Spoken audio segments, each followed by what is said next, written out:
But I still think that's a little fishy. How they're just blowing up bodies left and right and not really knowing where they came from. This is a real-life horror story if I've ever heard one. I'm Dia Ghoul. Welcome to my channel where we have spooky talks about spooky topics. Today we will be covering the Biological Resource Center incident. The Biological Resource Center handled body donation, a very morbid yet very admirable industry. Death is inevitable, so all we can really hope for is to rest in peace and hopefully help others. But it doesn't always work out that way. I watch a lot, and I mean a lot, of true crime content, and I'm surprised at just how much this particular case flew right past my radar. Or at least the depth of this case, I should say. I have seen a couple of people cover this one, but only like the tip of the iceberg type of stuff. I saw it very briefly mentioned in a Papa Meat video. I've seen it briefly mentioned in other videos, usually ones that are lists covering multiple incidents. And I myself went into this with the intention of covering several different cases regarding the mishandling of bodies. But I quickly discovered that the first two incidents that were on my list were directly connected, and I couldn't just not roll with that. This video topic practically fell right into my lap, and I'm not the type of person to test fate. So it all kicked off in 2014 when the FBI raided the Biological Resource Center. And from here on out, I'm just going to call it the BRC because, like, Biological Resource Center is a lot to say over and over, and I'll have to say it a lot in this video. It was discovered that this company, which is based in Phoenix, Arizona, which was supposed to be handling bodies donated to science, was actually running a human chop shop, dismembering and selling body parts for profit. Everything I'm going to say is going to sound like fantasy from some fake made-up horror movie, but I assure you this is some real shit. I did hear about this case recently after it happened, and to a degree, like certain details at least, have always stuck with me because of just how unreal it all seems. It truly does blow my mind that things like this happen in real life, so let's get into it. At the scene, agents discovered 10 tons of frozen human remains. 10 tons! Can you even fathom how much 10 tons is? I can hardly fathom how much that is. But that's just some psycho shit, dude. I might look off screen a little bit because I'm going to rattle off some numbers here. But those 10 tons of body parts equal to a grand total of 1,755 body parts, including, but not limited to, 281 heads, 241 shoulders, head, shoulders, knees and toes, knees and toes, 337 legs, imagine that human centipede, holy shit, and 97 spines. The total of these contents filled 142 body bags. So they were just shoving parts into bags, and still it was over 100 bags. Of course, officers struggled to even handle this massive influx of body parts. So they brought 3 giant walk-in coolers to a military base to hold these bodies in. They stacked the body parts on top of each other to store them, and this totaled to body parts from 851 different people. It took 3 years. 3 years for all of these remains to be cremated. I would have expected that actual human body parts would go for a lot more, but BRC was selling torsos for $3,000 and legs at $350 each. That really puts into perspective just how little we're actually worth, doesn't it? I'd have expected like at least $10,000 for a torso. Come on, a whole torso? In fact, this diagram is a direct example of a victim of BRC, Conrad Patrick. This diagram displays how he was dismembered and exactly where all of his body parts went. Unfortunately, it does not list the prices of the body parts because I am very curious as to how much male reproductive organs go for. Not for any reason, just curious. You know, they say there's a huge market for body parts, but I don't know, man, because a couple of his pieces weren't even sold. They were just put into storage. To add insult to injury, BRC preyed upon economically disadvantaged families to obtain their donor bodies and increase profits for themselves. What kind of evil person do you have to be to do this type of stuff for a living? And it was a whole organization, like this was a whole place. I don't know if they were fully staffed because they clearly weren't handling things very well, but still, I'd expect better, you know what I mean?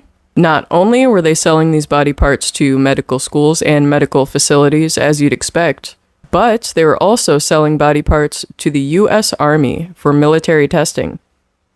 Arizona man Jim Stauffer made the morbid discovery that his mother's body parts, and she had died years earlier, by the way, were used for explosives testing by the U.S. military. Explosives testing. They literally exploded his mother. Dude. Jim donated her body to BRC for the purpose of Alzheimer's research. And I'd say that's a far fucking cry from Alzheimer's research. They literally blew her up and just never told him. That's right. Mr. Jim Stauffer found out about all of this from a reporter. Can you imagine how insulting that would feel? To find out your mother was blown to freaking pieces, and you find this out from like some scummy reporter. I'm not trying to say that particular reporter's scummy, okay? It's just, I have a thing. I don't like journalists that much. I'm sorry. Good on him for telling Jim, though. Jim did deserve to know. And it turns out Jim's mom was not the only victim here. Over 20 bodies from BRC were used for military explosives testing. They were just blowing up motherfuckers left and right. BRC sold bodies just like Jim's mother's to the military for under $6,000 each. You hear that? Your mother is worth less than $6,000 to these fucking people. I wonder if they'd sell dead families at a bundle price. Jim, along with many others, went on to sue BRC for the mishandling of their loved ones' remains. And good on them, I say. I know people are always bitching about frivolous lawsuits, but ain't nothing frivolous about this. Like, they deserve to never work again. I do love how the military just gets out of this scot-free, but of course they would. Although, to be completely fair, I have no idea how they go about verifying a body's donation status.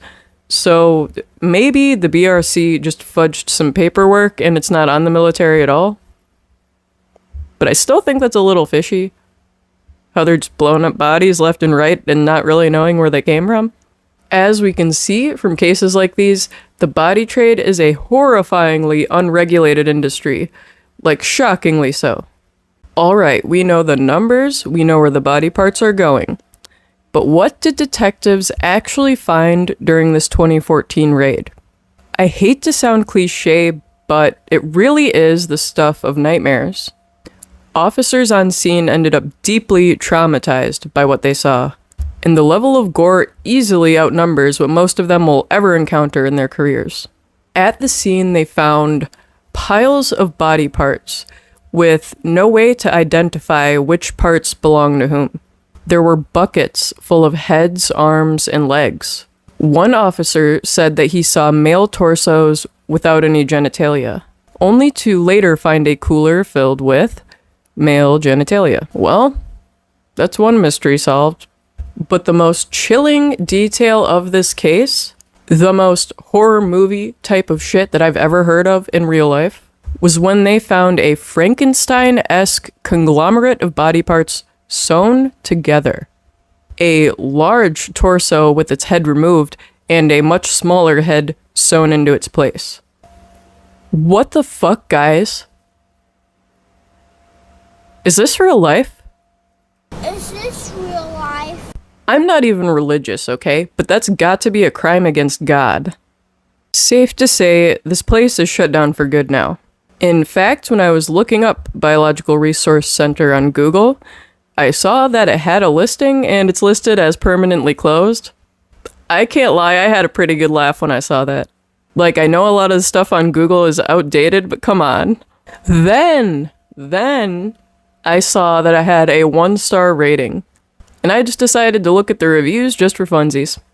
Most of the reviews, if not all of them, are from after the raid happened and after the place was shut down, It's mostly people complaining, giving gory details of the case, and warning other people away from this place, even though it's permanently closed. However, there were a couple of hilarious gems that I just had to throw in here. I'm not sure that anything has made me laugh this fucking hard. Like, I was not prepared for this level of savagery. Let's read these. I have two really good ones. Nothing was labeled or organized. I could not find anything I was looking for. The prices are decent, though. I actually kind of missed the joke about the price the very first time I read it, but obviously, reading back through, that's so goddamn funny. Oh my god. And then, last but not least, my very favorite review. Very tasty ribs. A little mismatched, though. I don't think I got a true set. You fucking people. This is what the internet was made for. I hate to make light of true crime cases, and that's why I don't cover a lot of true crime, because obviously if it's very recent or whatever, I would just feel bad making so many jokes. But this comedy writes itself, alright? For all this horror that was caused, BRC owner Stephen Gore, oh my fucking god, dude, that is such a fitting name. I don't think I've ever heard such a fitting name. Was sentenced to only 12 months in jail with 4 years probation. Are you fucking kidding me? 12 months. 12 months? Okay, it's official. We aren't worth shit when we're dead. So, have fun with that information. I guess that's what I was here to teach you. You ain't worth shit when you're dead. With that said, I'm Dia Ghoul, and I hope you had a spooky time. Like and subscribe if you want.